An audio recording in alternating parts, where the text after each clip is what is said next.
guys are aware of the issues that are taking place in South Africa at the moment, I'm sure. You're also aware of the tone, the language, and the texture of these issues. I want to make three absolute statements. The first is this. Contrary to what you're seeing on the media, South Africans are not xenophobic. Contrary to what you're seeing in the media.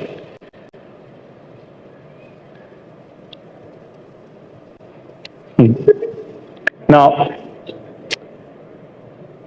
that statement sounds a blasty statement, especially because of some of the things you would have seen online. I'm not saying that there are no xenophobic people in South Africa. That's not what I'm saying.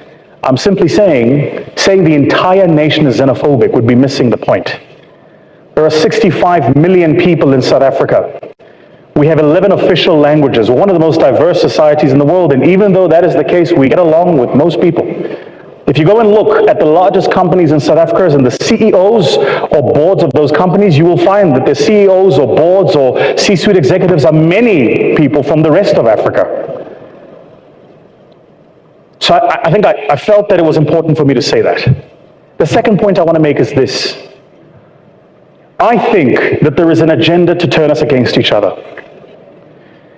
And I think we feed that agenda when we feed the noise and the fire. And so what I'd like to think we can do is to reach across the divide, have actual conversations, understand what's happening, as they say in Kenya, on the ground, so we can find each other. And then the third point I want to make is this. I was in Ghana last week. I went to the Kwame Nkrumah Museum. While I was in the Kwame Nkrumah Museum, I learned that Kwame Nkrumah, the man who is arguably the liberator of Africa, the first liberated nation in the continent of Africa was Ghana, 1957. And the man who liberated that nation was removed from power through a coup by his own people. Then I started reading about the history of your own nations, and I learned that you've had several of your own coups. And then I looked at what happened in the Congo, and I realized that Patrice Lumumba was removed by his own people. And I say all of that just to make this simple point. We as a people have to do better, man. Us as a people dragging each other as a people, fighting each other as a people, swearing at each other as a people, calling each other names as a people, it has to stop at some point. Ramaphosa is in town, that is in Zimbabwe. He's at Precab farm. Literally, we're going to dig into that. Please stick around. You don't want to miss anything. Nothing. Stick around. And I also want to say shout out to Vusi Tembekwayo. He is right. Africans, we can do better. If we really want to be respected, then there are so many things that we need to change. I know change is tough. It is painful. But sometimes that's the only way, especially for us Zimbabweans. If we don't unite or put a stop to the shenanigans of Emmerson Mnangagwa, we will be just wasting time in this life. I can guarantee you. So many questions are being asked. Why is Ramaphosa in Harare? Because this is actually not an official visit. It is surely a private or personal visit. And you know the Precab farm, the farm issue that we discussed last time, that there's something at that farm. Once you touch that ground, don't forget that video. Because I know some of you did not listen to the video. But then if that is the case, I'm going to let you listen to it again. A second shadow government somewhere in waiting. The union building somewhere on a farm.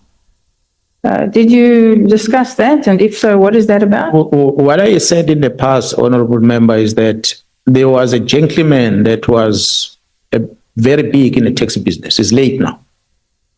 He had a game farm in north of Pretoria.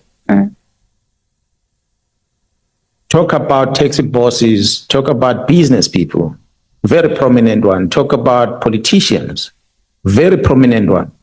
Will all make a turn in that place. I had conducted a peace talk in KZN on the taxes. He came there.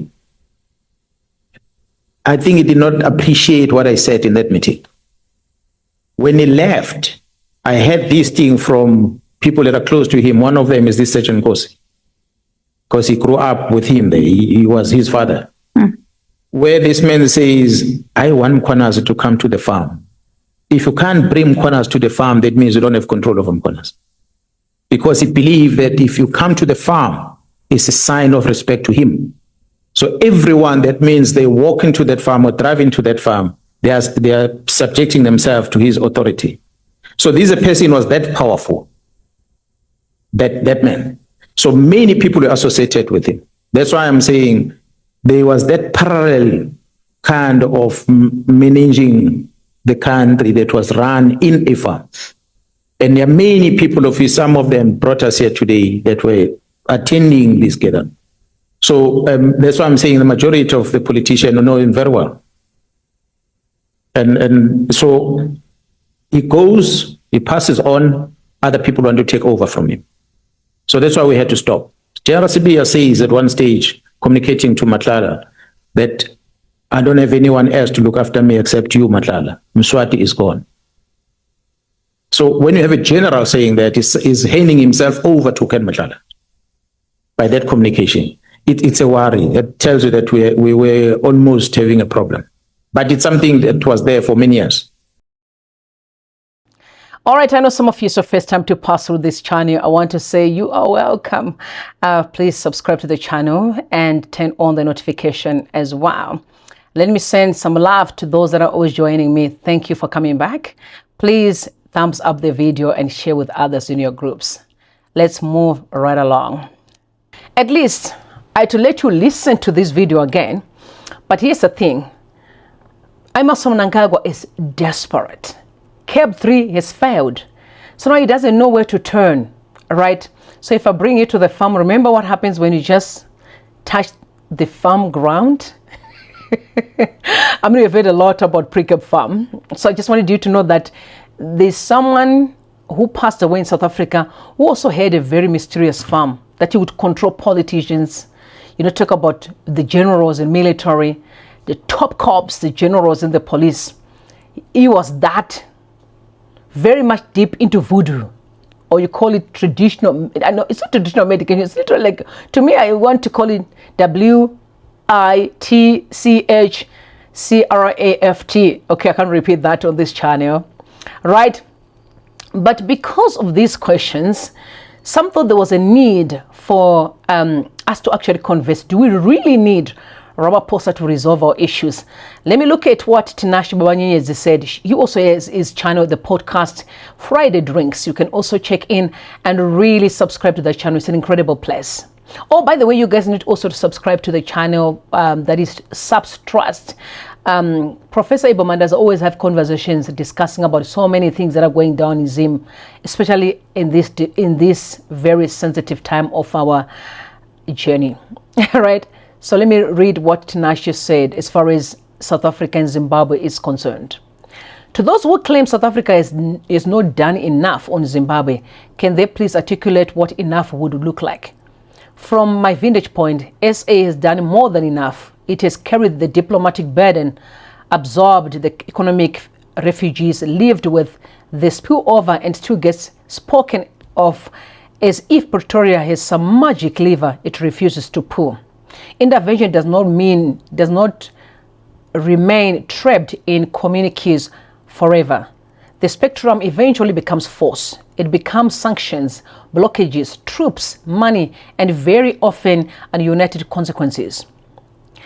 Zimbabwe tried this intervention thing in the DRC and ended up in an endless and vacuous war. Bonyongwe's book said it cost billions in millions cost and helped push the economy towards collapse. DRC, 26 years later, is still unresolved. Only Africa can afford these unintended consequences, certainly not SA and its fragile economy. Economic sanctions by South Africa would hurt SA and Zimbabwe itself. They would disrupt trade, punish ordinary people, and send even more economic refugees south. SA has worked through SADC. It helped engineer the GNU that gave Zimbabwe economic stability and growth. SADC and the Commonwealth have been scathing about our elections. Did that change anything? Even the AFDB debt and area process, championed by Adesina and Chisano as facilitator, has dragged on through endless structure, dialogue, platforms, and roadmaps with no decisive breakthrough. FDB itself was still calling for more effort in April 2025 after 2 years of that process. The harder truth is that Zimbabwe's crisis cannot be outsourced to Pretoria. A neighbor can mediate, absorb pressure, and plead. It cannot become the substitute government of another sovereign country. South Africa has done enough. Those who say otherwise must tell us what they actually want done, how far they are willing to go, and who they expect to pay the price. It's an interesting writing from Baba Nyezi, but I couldn't agree with him more. I've always been saying Zimbabwe is like a dysfunctional relationship. If a husband and a wife fight all the time, what do? You can only give counsel. Pastors can come and lay hands. Family members, the aunties, uncles can speak. Neighbors, friends. But some of these relationships are just not meant to be. We all know that Zimbabwe is in the trenches because of criminality. South Africa is taking action. They are arresting hardcore criminals, criminal syndicates who are almost hijacking the country. Trust me, one of them was moving around with some guys from the military. Almost 20 of them were his bodyguards. That's how much they've infiltrated the state. So do you blame South Africa for us failing to take action? What we need to do is very simple. If Mnangagwa is not willing to deal with criminality, you must be sent packing. Chiwenga took the dossier into the Politburo, saying, sir, we can't continue like this. The country is hurting. Zimbabwe has been suffering over the years. What did Mnangagwa do? He said, no. Protected his guys, is moving around with them. And today, as Ramaphosa landed in Zimbabwe, he was with his boys. It means you would do anything to protect these criminals. Because why? They front him.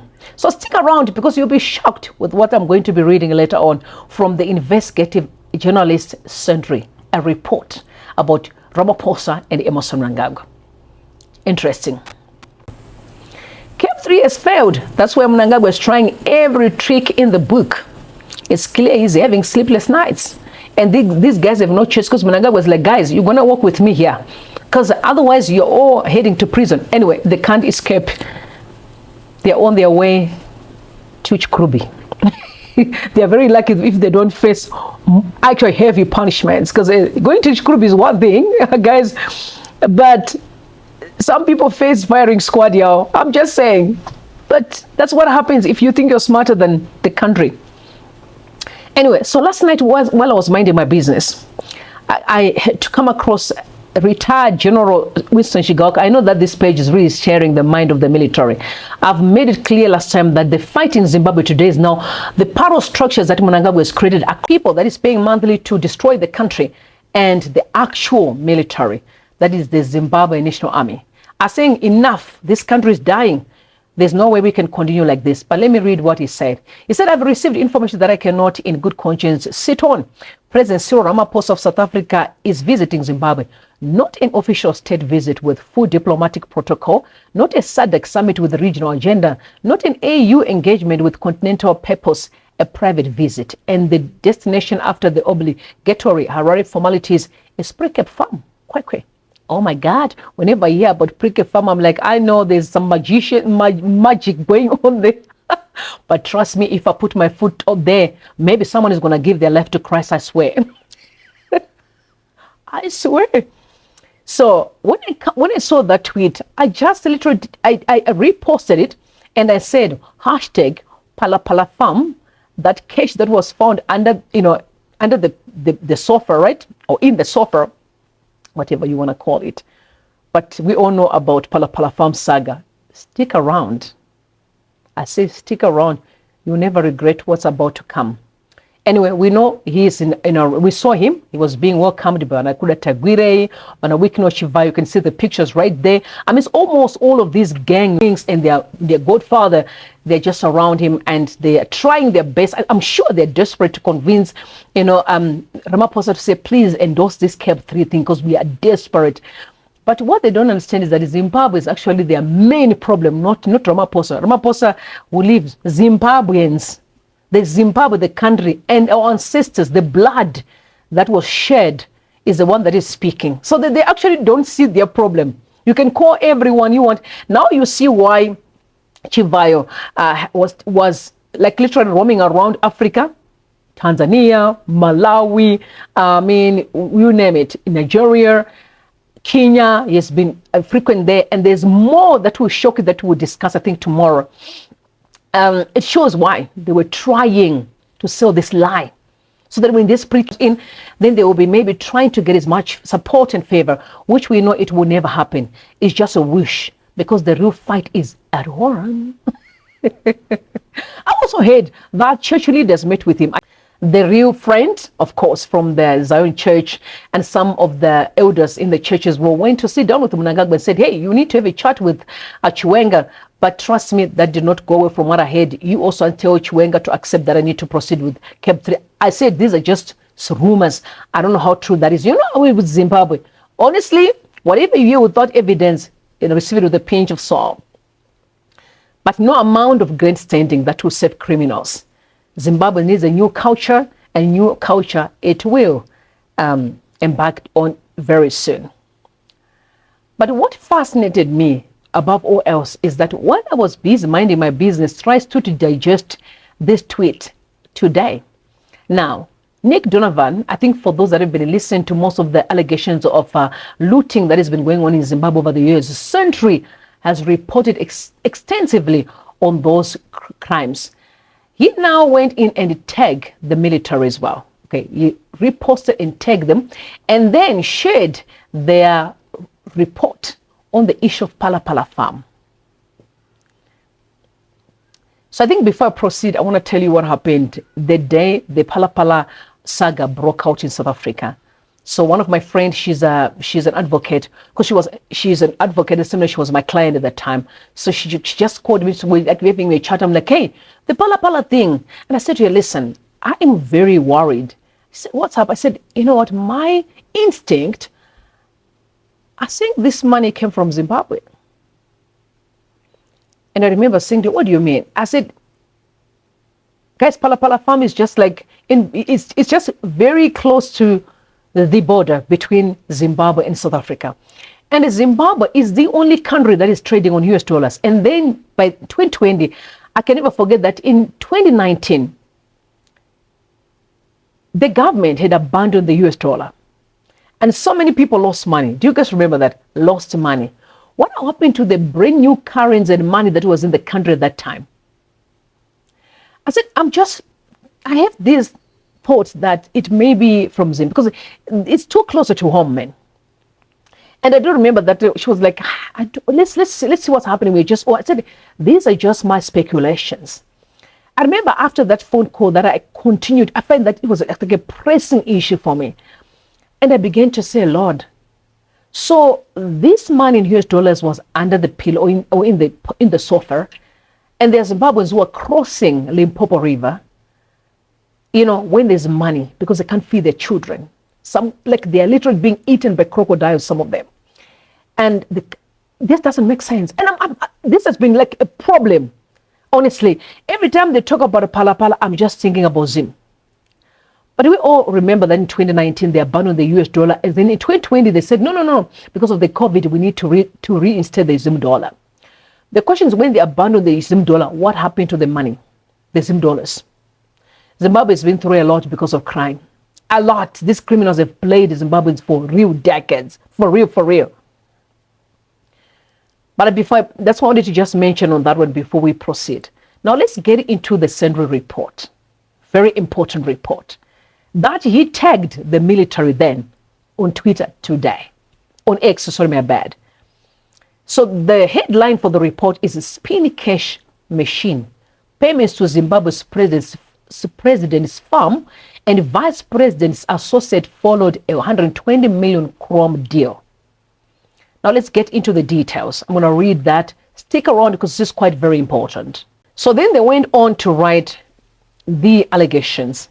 A South African chrome miner paid 3 million to firms linked to Zimbabwean president and vice president following a deal, 120 million deal signed in November 2017. Fond of fast cars, cigars, South African wheeler dealer Zineid Moti dabbled in property development and private jets, but his main business in Zimbabwe was processing chrome. In 2014, he bought 70% of African Chrome Fields, a chrome mining outfit based in central Zimbabwe. African Chrome Fields, By 2015, African Chrome Fields was a well-connected firm. It had joined a joint venture with the Zimbabwe Defense Forces and hired then Vice President Emmerson Mnangagwa's son as a consultant. Pay attention. Businessman Lee Shoni Chipango, identified by a source as then ZDF Commander General Constantino Chiwenga's investment manager, indirectly owned shares in ACF via Spin Cash Investments, a multi-group holding company that held the remaining 30% of ACF. Moti signed a deal with the ruling party benefactor Kudakwasha Gwire on November 17, 2017, in the middle of the week-long coup that brought President Mnangagwa and Vice President Chiwenga to power, in which Tagwire paid about 120 million for Spin Cash's 30% ASF. A politically connected industrialist who later became an advisor to Mnangagwa, Tagwire was the subject of separate corruption allegations relating to power plant and an agricultural program at the time of the deal. The Spin Cash deal was followed by a money-moving operation in which Moti's companies paid $130 million in 595 installments. 595 installments to a mix of established firms, companies whose records are missing, and politically linked entities in Zimbabwe. In December 2017 and January 2018, the payments included $1 million to Mnangagwa's farm and $2 million to a company controlled by Chipango and someone reported to be Chiwenga's niece.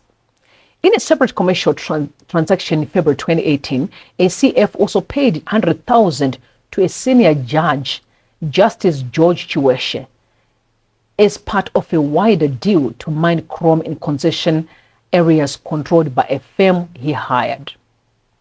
The timing of the November 2017 deal raises the question of whether there is a connection to the coup. Following Zimbabwe African National Union Patriotic Front, which is ZANU-PF, factional infighting throughout the year, Mnangagwa fled Zimbabwe after being fired as vice president by President Robert Mugabe on November 6, 2017. Led by Chiwenga, the Zimbabwe Defense Forces took control of the Harare on November 14 and spent the next 7 days persuading Mugabe to step down. After Mugabe's resignation on November 21, Chiweshe, who at the time was a judge presided on the High Court, ruled that the ZDF's actions were constitutional and annulled the earlier dismissal of Mnangagwa, paving the way for the reinstated vice president to ascend to the presidency. 5 weeks later, Chiwenga became the vice president. For the Moti Group, there are indications that the deal's timing in the midst of the coup and the payments of some of the coup's main protagonists were coincidental. Leaked records of Moti Group internal discussions about whether the timing of the deals was linked to the coup reveal staff sincerely stating that there was no connection. The Moti Group denied that they made any payments to politicians. Nevertheless, this is what is very important. There's no question that Moti and Tagwire flew close to the political sun. For example, the Moti Group supplied 50 vehicles to Tagwire for use in ZANU-PF's 2018 election campaign, albeit in what Moti said was a commercial transaction. The $1 million payment to Mnangagwa's farm, which has echoes the unexplained cash found at South African President Cyril Ramaphosa's farm, has still not been adequately explained. This is important, I repeat. The $1 million payment to Mnangagwa's farm, which has echoes of the unexplained cash found at South African President Cyril Ramaphosa's farm, has still not been adequately explained. This is quite fascinating. I told you my speculations. It's up to you, Zimbabweans, to tell me what you think in the comments section. What is breaking my heart is that the relationships that politicians have will never help us to fix Zimbabwe, whether you like it or not. Okay, well, I can guarantee you today. What happened to 008 after Mbeki came into Zim and he saw people being chopped hands, some were dead bodies? What did he do? There's no crisis in Zim. Following the passing of the former Zimbabwean President Robert Mugabe, two of South Africa's presidents, Cyril Ramaphosa and former President Thabo Mbeki, have delivered public lectures on the life of Mugabe. Both presidents have hailed Mugabe for his contribution to the liberation of South Africa. Joining us a little bit later, we'll have Basil Don Peter. He's a Zimbabwean journalist and activist who left the country in 2008, and he's on his way to the studio. So we'll bring him, invite him in when he does arrive. But with me right now, I've got Rutendo Matanyane, who is an activist for Zimbabwean Unite against US war sanctions now, correct? Got that. Thank you very much for joining us and welcome to Morning Live. Thank you very much, Liam. So, you know, there have been very different views about the former and late President Robert Mugabe's legacy. Let's get your starting point first. What do you think his legacy is? Well, first of all, I'd like to say that what has been problematic is that the legacy that we have seen assessed by people hasn't been his legacy, but it has been about trying to seek faults in what it is that he stood for. But otherwise, Robert Mugabe was a humanitarian who stood for making sure that black people get emancipation. Emancipation that allows them to also have property rights and be able to ascend to being seen as humans who can self-determine without having to be mastered by anybody else or to be looked after by other races. And I think that's what Mugabe stood for. He was also a liberator and a man that made sure that he emancipated black people by ensuring that he gave them the best education, access to their resources, control to their resources, and also a Pan-Africanist who made sure that he defended Africa from imperialism. Yeah. So, you know, everything that you're saying, some people may agree with it, but a lot of people may disagree with it, and I'm sure you're widely aware of that. A lot of what you speak about the former President Mugabe is very much so what he stood for years ago, and that was what people were attracted to him about, and what he really, really uplifted the country and promised a lot. But when you look after all of the years in Parliament and you look what's been left behind, many say that there truly is a humanitarian crisis happening in Zimbabwe, and this was just such a bad legacy to leave behind. What do you say to critics? I say to critics who say that they might as well say the same about Churchill. They might as well say the same about Charles de Gaulle for what happened to France during the German invasion, because what we have in Zimbabwe is a country that is under war. It has been attacked by US war sanctions. 16 million people are being collectively punished because of the successes of what Mugabe achieved, because we live in an anti-black world that believes that black people do not deserve access and control of their own resources, and Mugabe was punished for that together with the Zimbabwean people. But when I look at the metrics of what it is that Mugabe achieved, the fact that the Americans decided to call Mugabe and Zimbabwe an unequivocal threat against the United States interests because of giving black people access and control of their resources tells me that Mugabe was not really a failure, but what is happening in Zimbabwe is the country is at war, and that's what's causing the problems that we see. People are starving in Zimbabwe. People don't have electricity. People don't have water. People are on the streets. They're leaving the country. They feel that there are no opportunities, that the country's falling apart. It's not serving them well. What are you talking to? I mean, why are we blaming that on sanctions against Zimbabwe? I mean, this is not, do you not believe, a leadership failure? I don't believe it's a leadership failure. I believe that we've also got 50% of all Europeans living outside Europe. We've got 5 million Europeans living in South Africa. And that is also because of the fact that people migrate because they've got skills. And a lot of Zimbabweans that are in South Africa have also been attracted to South Africa and recruited to come to South Africa by companies that need their skills. That is testament to the skilling that Mugabe gave Zimbabweans and the education that he gave. Yes, we do have a crisis that is being caused. Refugees are coming into South Africa. Refugees are going all over the world. But a lot of that has to do with the sanctions that are on Zimbabwe. And what I always never understand is how it is that it can be justified for Germans to leave Germany to go to the United States because of the war that took place in World War II, but Zimbabweans cannot be accepted to leave their country when they're under economic warfare that has been imposed by a superpower like America together with the entire Western world. Yeah. If we look at the turnout, though, not the turnout, but we look at when Robert Mugabe was removed as president. What happened there? I mean, what did you read into that? What I read into the issue of Robert Mugabe's removal was because there was uncertainty as to who was going to take over after Robert Mugabe. There was talk about Grace Mugabe ascending. And I believe one of the greatest weaknesses that Mugabe had was the fact that he never communicated adequately with his publics. He never communicated adequately with his citizens.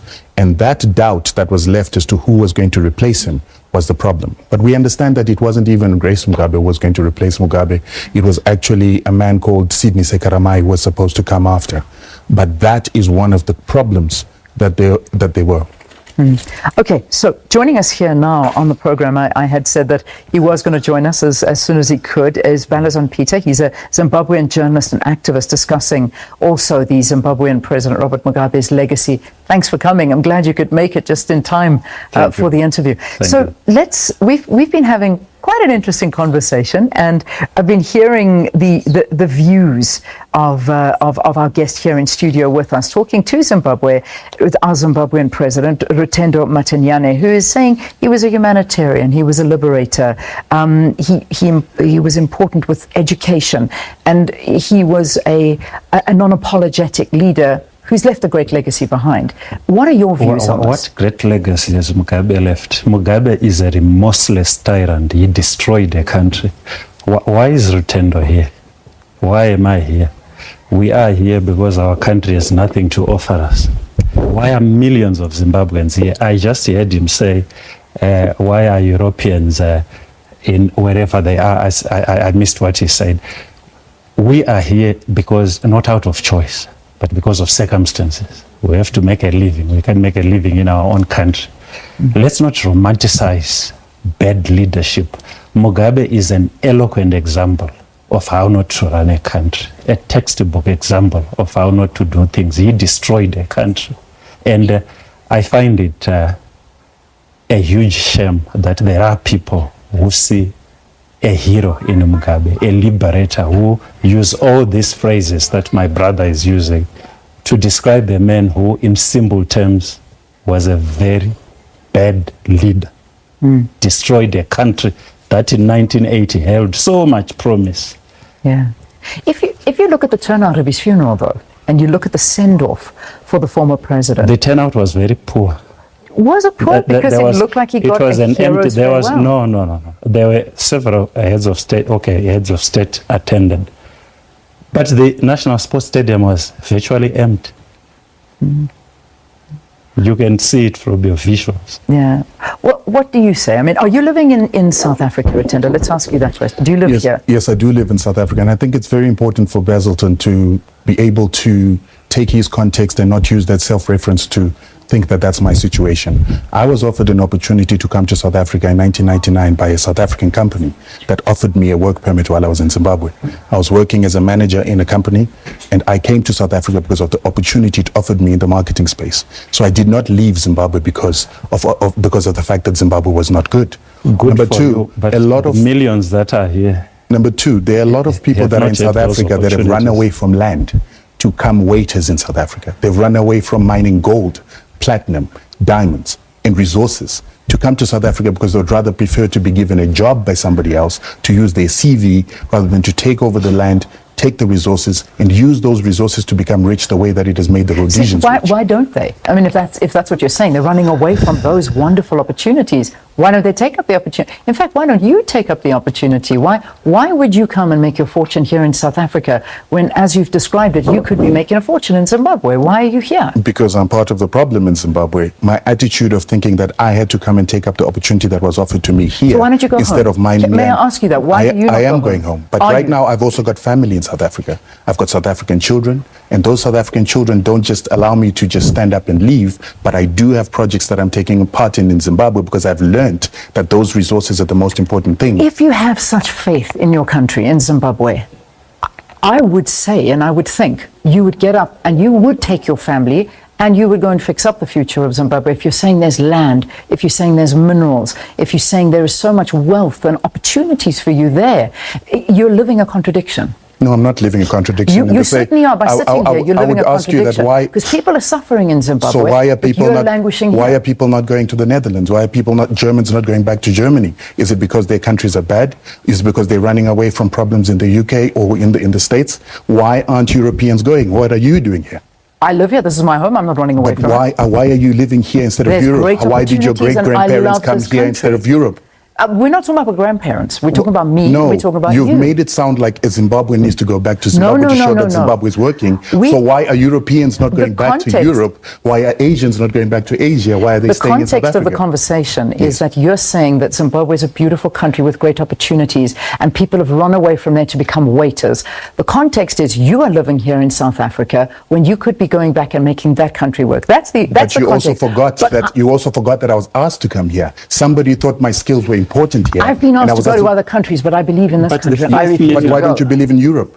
No, I believe in South Africa. Why don't you believe in Europe? I believe in my country. Why don't you believe in Europe? This is not about me and you. This is about Zimbabwe. But your question has to apply to you as well, though. Is he saying the 5 million, 6 million Zimbabweans here were also asked to come here, like he was asked to come here? No, they were not asked.